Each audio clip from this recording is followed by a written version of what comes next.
Os brasileiros não são tolos e estão vacinados contra o modelo lulopetista de confundir para dividir, de iludir para reinar. Mas vejam a audácia dessa turma.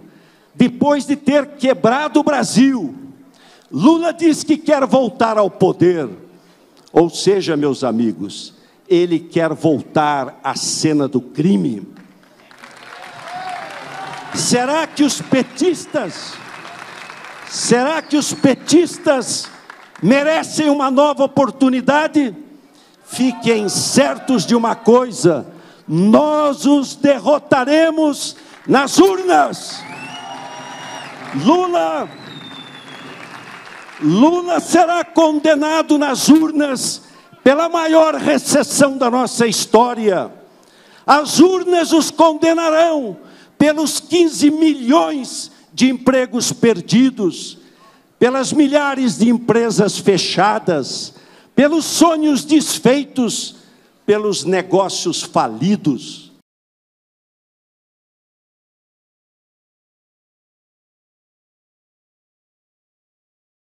O Lula só tem a ganhar, né? Tirando o Alckmin, que é favorito para governador de São Paulo, e fazendo com que o Alckmin venha a ser lulista a partir de 30 anos de antagonismo, não é, em que, apesar de guardarem aí as venialidades, guardarem vamos dizer, a respeitabilidade da relação, não é, eles fizeram durante quase 30 anos o povo brasileiro acreditar que só havia dois lados na moeda brasileira. Um lado era representado pelo PSDB do Alckmin, o outro lado representado pelo PT do Lula. Eles se juntarem agora, pode ser visto, e eu denunciarei como tal, apesar de ter respeito, volto a dizer por todos, que está muito agradecido hoje pelo gesto do presidente Lula, mas como eu não fiz nada errado, eu quero seguir com a bola andando e trabalhar aquilo que eu estou querendo trabalhar, que é produzir uma alternativa para o Brasil, né? Eu vejo uma contradição grave, porque me parece muito mais um conchavo para tirar o eleitor da jogada e tentar ganhar a eleição no tapetão, do que propriamente uma grande unidade para fazer uma reforma que o país precisa. Senão eles têm que anunciar. Estão se juntando para quê? Para fazer qual tipo de mudança no país? Qual é o diagnóstico que sai dessa contradição sobre a crise brasileira? O que pretendem colocar no lugar desse desastre social e econômico que infelicita a vida do nosso povo? 41 de cada 100 brasileiros na mais selvagem informalidade, trabalhando 70 horas semanais para levar R$ 1.500 para casa, e daqui a 30 anos chegaram na velhice sem nenhum cuidado de aposentadoria, porque hoje já trabalham sem 13º, sem férias, sem proteção nenhuma. Qual é a resposta para isso? O Brasil faz 10 anos que não cresce. O que é esse ajuntamento? Eu vou tentar puxar essa discussão, porque, enfim, ganhar ou perder a presidência da República é o povo que diz com a bênção de Deus. Mas nós não podemos deixar o nosso país entrar o ano que vem sem aprofundar a consciência do grave problema que nós temos e debater as soluções, porque se a gente não debater, o povo vai achar que vai cair do céu solução e vai ser uma grande amargura que vai finalmente emborcar a nossa nação e, quem sabe, comprometer a nossa própria democracia.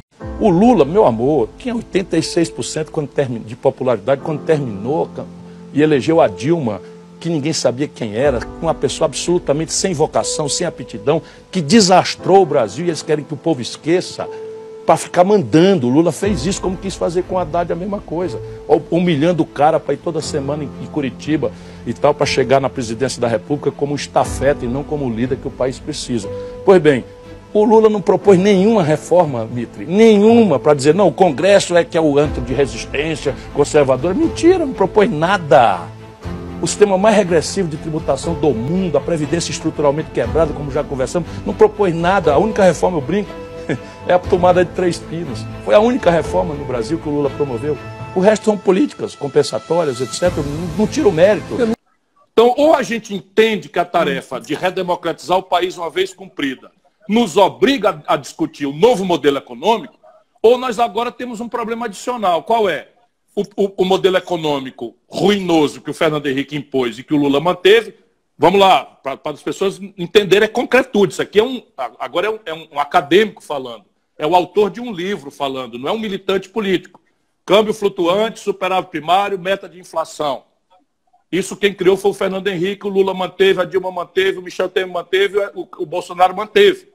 Mas em cima disso, e o Lula está calado, o Michel Temer introduziu a perversão final que derroga o Pacto Constitucional de 88, que está completamente usurpado, e eu reflito sobre isso no livro, introduzindo um teto de gastos.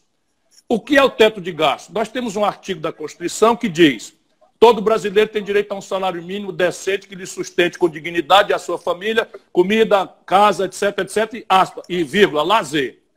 Nós temos um pior poder de compra do salário mínimo dos últimos 16 anos.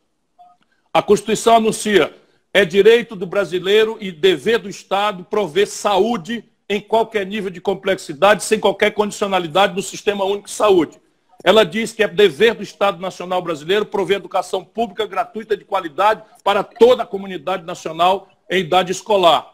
E aí eles descobriram uma usurpação. Qual é? Eu estabeleço um teto de gastos que, se nós tivéssemos uma Corte Constitucional, e eu ainda vou provocar isso mais uma vez, nós tivéssemos uma Corte Constitucional alemã, se tivéssemos uma Corte Constitucional norte-americana, francesa, esse artigo que eles meteram na Constituição é absolutamente inconstitucional, porque ele revoga tudo mais. Quando ele diz que o Brasil está proibido de expandir o gasto público por 20 anos, salvo o nominal do ano passado, mais a inflação. Mas deixa fora desse teto de gasto o juro e a rolagem da dívida, que são a parte do leão do orçamento.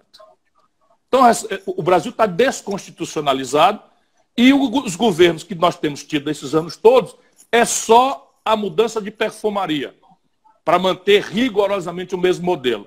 Ele foi nos enganando e agora não deu mais. Por quê? Porque entre 2010 e 2020 o Brasil, que crescia 6,7% no primeiro modelo, no segundo modelo neoliberal cresce 2,6%, e no colapso agora cresce 0 numa década, a pior década dos últimos 120 anos.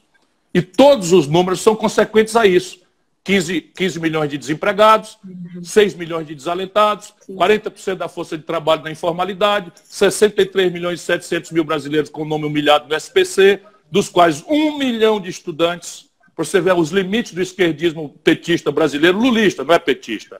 O Lula pega bilhões de reais dos cofres públicos e cria um programa de financiamento da escola privada, passando esses bilhões para o bolso de empresariado privado, que cria no Brasil, no período Lula, o maior conglomerado de educação privada do mundo, deixando na esteira 1 milhão de estudantes devendo com o nome sujo do SPC no começo da vida. Isso é típico e ainda fazem apologia. Eles confiam que nós não estudamos história, eles não sabem que durante a ditadura teve o crédito educativo. Só que o crédito educativo era mais digno. Era para financiar estudante pobre, porque não tinha vaga privada na universidade e as universidades só existiam nas capitais. Então a ditadura criou um crédito educativo para financiar estudante pobre para poder viver numa pensão. Pois bem, o Lula criou para entregar para financiamento privado, assim como o ProUni. É renúncia fiscal. E estou lhe dizendo que o brasileiro pesquise se eu estou dizendo a verdade ou não. O maior conglomerado de educação privada do mundo foi criado no Brasil e o Lula anda no avião do dono. Isso é o país, isso é o Brasil.